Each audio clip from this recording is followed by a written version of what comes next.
शहरातील खोकीधारकांचा प्रलंबित प्रश्न तातडीने निकाली काढावा, अन्यथा आंदोलन अधिक तीव्र करण्यात येईल, असा इशारा पृथ्वीराज पवार यांनी प्रशासनाला दिला. पृथ्वीराज भैया पवार यांच्या नेतृत्वाखाली सांगली, मिरज व कुपवाड परिसरातील खोकीधारकांनी आज सांगली महानगरपालिकेवर मोर्चा काढून लक्षवेधी आंदोलन केलं. खोकीधारक संघटनेच्या वतीनं आयोजित या आंदोलनादरम्यान आंदोलकांनी महानगरपालिकेतील अधिकारी व नगरसेवकांना गुलाब पुष्प देत आपल्या मागण्यांकडे सकारात्मक दृष्टिकोनातून पाहण्याचं आवाहन केलं. त्यानंतर महापालिका आवारात ठिय्या मांडून शांततापूर्ण पद्धतीने आंदोलन करण्यात आलं. अनेक वर्षांपासून खोकी पुनर्वसनाचा प्रश्न प्रलंबित असल्याने खोकेधारकांमध्ये नाराजी व्यक्त होत असून प्रशासनाने तातडीने ठोस निर्णय घ्यावा अशी मागणी करण्यात आली. महानगरपालिका क्षेत्रातील खोक्यांचं नियमन व पुनर्वसन करण्याबाबत यापूर्वी महापालिका सभेत ठराव मंजूर करण्यात आला. शहरातील मुख्य रस्ते, फुटपाथ तसेच वाहतुकीस अडथळा ठरणारी खोकी हटवून त्यांचं नियोजनबद्ध पुनर्वसन करण्याबाबत प्रशासनाने तातडीने निर्णय घ्यावा अशी मागणी आंदोलकांनी केली. या आंदोलनात रण भिसे, गणेश कोडते, हारूनभाई खत्तीब, सादिक बागवान, रेखा पाटील, शेखर मोहिते, अमरदीप गाडेकर, चंदू काका सूर्यवंशी यांच्यासह सांगली, मिरज, कुपवाड महानगरपालिका परिसरातील मोठ्या संख्येने खोकीधारक बंधू भगिनी सहभागी झाले होते.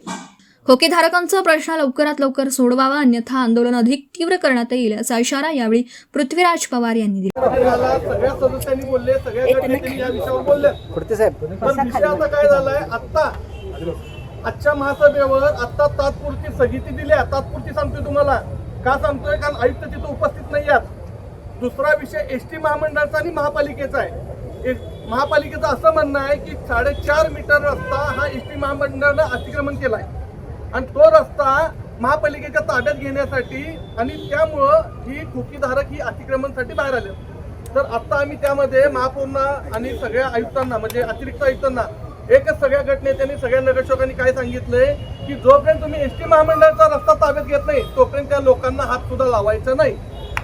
अशा पद्धतीचं रोलिंग सुद्धा महापौरांनी रोलिंग सुद्धा या पद्धतीचं दिलंय. तर तुम्ही ऐका, आम्ही तुमच्यासाठी 100% प्रयत्न केलाय तर केलाय, पण आयुक्तांपुढं जास्तीत जास्त जायचं असेल किंवा काय करायचं असेल ते पण आम्ही गोष्टी पाळू. पण खोकीधारक म्हणून तुमची मालमत्ता वाचवायची असेल तर आपल्याला कोर्टामध्ये पण जावं लागेल. कारण आम्हाला जेवढी ताकद लावते तेवढं आम्ही तिथं जवळजवळ 2 तास आपल्या खोक्यांवर चर्चा झाली. पत्रकार सगळे आत होते, सगळ्यांना विचारा. या सगळ्या गट नेत्याने असू देत, युवराज बावडे, मेहनत मागवतोय, छोटू कुळे असू देत, आमच्या भाभी असू देत, मयूर पाटील, आमचे गट नेते फिरोजभाई, या सगळ्या नगरसेवकांनी आपला विषय उचलून धरलाय आणि आता तर हे सगळी अतिक्रमणचा विषय थांबवलाय आणि त्यांना नोटीस आल्या त्यांचा विषय आहे. बाकी त्यांनी गोळा होऊन घाबरून जायची काही गरज नाही आहे. दुसरा विषय असा आहे गौतम दादा, दुसरा विषय असा आहे, हा ज्वेलेलाल चौक ते बसा खाली जो हे आहे कोडते साहेब, जो पत्रकार नगरचा जो विषय आहे ते नोटीस म्हणजे चुकवले जाणार मंगेशराव. सांगली शहरामध्ये, सांगली मिरज कुपवाड शहरामध्ये हे शहर सुंदर दिसलं पाहिजे, स्वच्छ झालं पाहिजे याच्या नावाखाली खोकीधारकांवरती, हातगाडीवाल्यांवरती, विक्रेत्यांवरती कारवाई केली जाते. आणि हे आयुक्त साहेबांचं धारणा अशी झालेली आहे की आम्ही म्हणजे कचरा आहे, आम्ही म्हणजे ह्या शहरातली घाण आहे, आम्ही ह्या शहरातली अडगळ आहे आणि म्हणून कुठल्याही प्रकारचा कायदेशीर गोष्टींचा वापर न करता शनिवार रविवारची नोटीस देऊन, म्हणजे कोर्टात जाता येत नाही, अधिकारी स्वतः भेटत नाहीत, वकील साहेब कुठेतरी बाहेर असतात, अशी अडचण करून नोटीस देऊन बेकायदेशीररित्या हे आयुक्त साहेब आमच्या सगळ्यांच्यावरती कारवाई करायला लागल्यात. जिथं त्यांना कायदेशीर वापर करता येत नाही तिथं आमच्यावरती अंमली पदार्थ विक्रीचा, गांजा विक्रीचा, चरस गांजा विक्रीचा आरोप आमच्यावरती लावतात आणि असे खोटे नाटे आरोप करून हे कारवाई करायला लागलेले आहेत. मुळात ह्या महापालिकेमध्ये 10 जानेवारी 2005 रोजी ठराव झालेला आहे. त्या ठरावानुसार आमचं पुनर्वसन केलं पाहिजे.